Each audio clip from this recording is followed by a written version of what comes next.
question de Lilian aujourd'hui. Comment rendre les massages plus accessibles aux gens à petits revenus qui ont une activité professionnelle très contraignante pour le corps, mais des petits salaires? Tout le monde devrait avoir le droit au massage, mais beaucoup n'ont pas les moyens.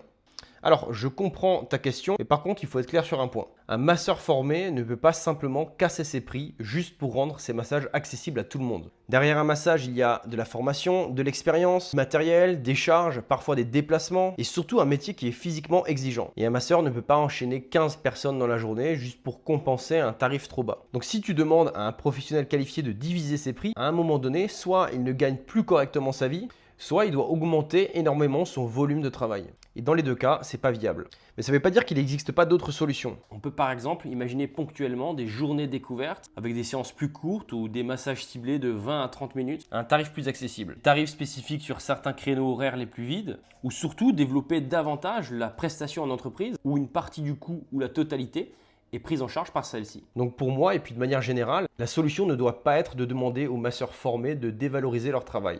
L'idée c'est plutôt de trouver des formats différents qui permettent à des personnes avec moins de moyens d'accéder au massage tout en permettant de continuer de vivre correctement de son activité.